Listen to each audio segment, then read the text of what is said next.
Hey everybody, welcome to Takeoff with John Clark, presented by NJM Insurance. And please rate and review this podcast wherever you listen to your podcast and subscribe for free. This week's guest, Darius Slay. Oops, he likes to be called Slay. The last 2 wins the Eagles have had, they've won 2 of 3 for the first time under Nick Sirianni. Slay has returned a fumble for a touchdown. And since he came into the NFL in 2013, he has the most passes defensed. Here is our conversation with Slay this week. Some insurance companies use jingles and mascots, but not NJM. When you're up front with your customers, you don't need gimmicks. NJM, no jingles or mascots, just great insurance. Get a quote today at njm.com.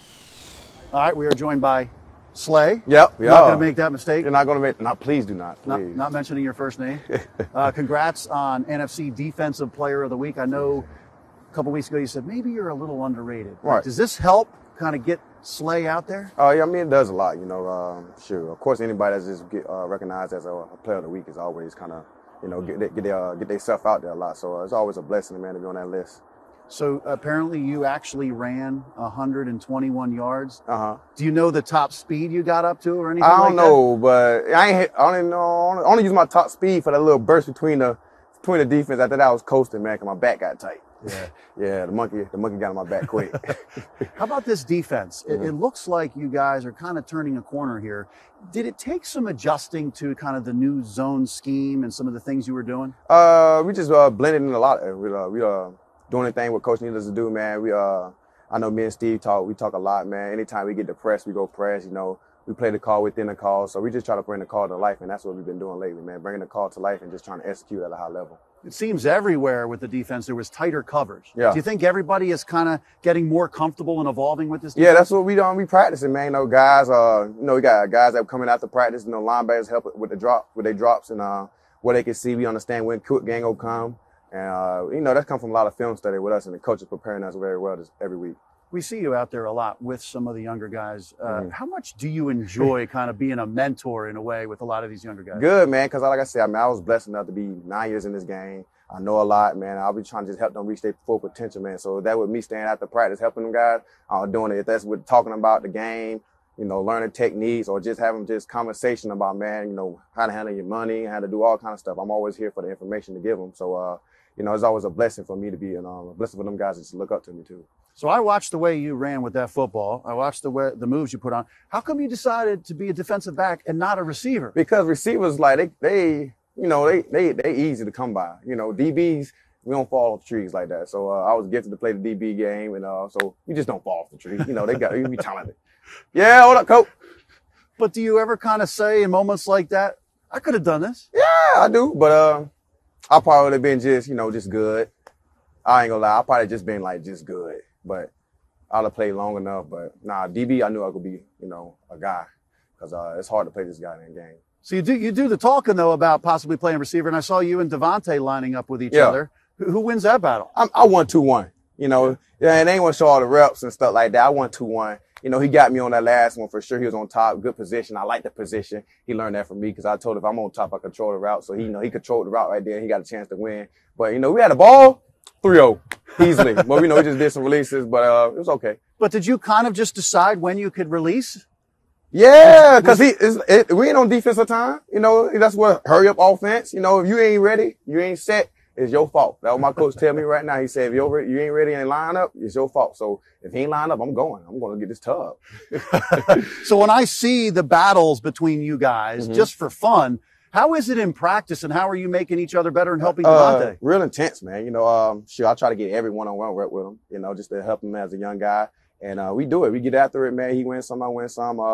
You know, we're just trying to just make each other better, man. That's the goal at the end of the day, is to get 1% better every day. How good of a route runner is he? He's real good, man. Can stop on a dime, man. He can sell a lot of stuff, man. His speed is very deceiving, so that's what really gets you. So I told him, man, you can trick a lot of DBs like that, man, keeping everything looking consistent.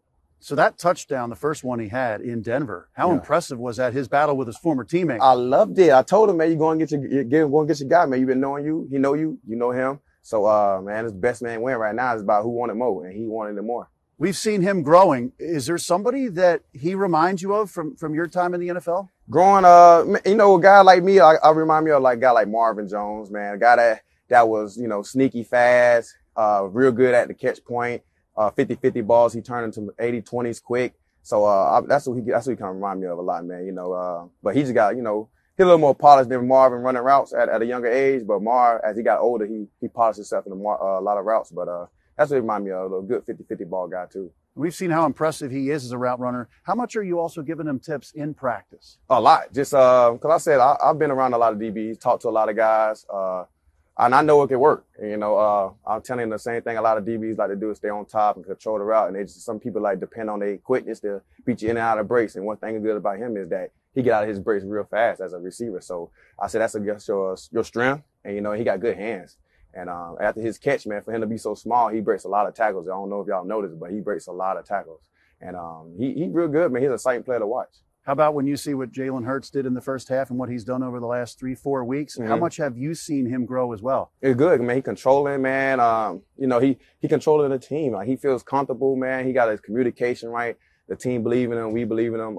Even upstairs believe in him. So it's a great feeling, man. And I know he feels good that everybody's with him. And that just increases play when you feel like a lot of guys with you and not against you. It just increases your play, make you feel like you can make a mistake and guys don't point the finger. So he go out there with full confidence, man, and with a chip on his shoulder. How about you? You think you're having a Pro Bowl season? Oh, yeah, by far. Shoot, it's by far. I think it's no question. It's light years away. Yeah. Yeah. How do you think it is sometimes when you have somebody who's performing really well, but a team has a losing record? Right. Do people overlook someone like that a lot of times? Yeah, I mean, I've been in Detroit, so I had that feeling before. Every year I went to the Pro Bowl, man. I think I only had one winning season, but other years I had was 3-12, 4 or something. So it's about respect, and that's why I think I got a lot from a lot of coaches, a lot of respect from a lot of coaches. Because like I said, I always say I've never been top 10 in fan voting because when I was in Detroit, a lot of the games went on TV enough, but the coaches noticed. And that's what it's all really about, man. My respect. That's what I love the most. Obviously, there's probably a certain way that you like to play. Yeah. A cornerback. Jonathan Gannon is bringing in kind of a new system. Was there a big adjustment? Kind of, hey, we'd like to play press. We'd like to play man, stuff like that. Was it a big adjustment learning each other? Yeah. He been watching me long enough because he was in Minnesota too. So he know what I like to do. And we talked about it a lot. I met with him upstairs a couple of times. And we just both got to understand, like, hey, I'm a team player first. But, hey, if you ask me why I prefer coach, of course I prefer to go down there and press. But whatever he need me to do, I'm going to do it. And I'm going to get that at my best ability each and every week. Now, you are known for your play, but also big personality. Yeah. Is that from you as a kid, or do you sometimes sense you need to bring it out to kind of get the energy going? That's a kid thing. I've been doing that since a kid. A lot of guys always ask, like, Slay, I remember when I first got in the league, like, Slay, have you ever been serious? I'm like, I'm always serious, but, I just enjoy the game. This game is a kid's game, man. Between the lines, I'm about business. I'm competing hard. I'm trying to do my best to help the team win. But I like to have fun, man. I like to have a smile on my face. If I don't got a smile on my face, that means the day bad. And really, I really want to go home and play the game, just sit there and look at TV or something. So I'll be trying to have everybody have a bright day, man.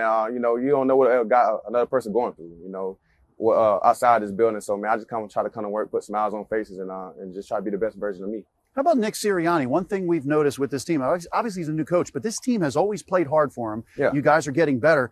I know a lot of people said, oh, the flower thing, that's not football. But is it real? What's going on with this team growing? It is. It's what it is. If I say I don't know why people ain't understand it. They probably did, but they just made fun of it because it was a flower. But it was a great point. A lot of people don't see a lot of stuff what's going on in the soil, and that's what's going on. Nobody don't know what's going on in this building but us. So we keep working hard, man, and watch you sprout up. How about right now with this team where you sit, you've got a chance here of actually making the playoffs. Do you see the evolution of this team and continually getting better? Yes, yeah, of course, man. We just go take it one time out of the week. Right now we focus on the Saints and just trying to prepare for them, man. And, we go keep focus on it 1 week at a time, and that's what we got to do, man. Get 1% better every day and try to do the best we can. All right, if I line you and Quez and DeVonta up in a race. Yeah. Who's winning? That's easily me. Easily, not by far. Now you might take it if you go to 70 plus. I might get second, but I'm for sure not gonna be last.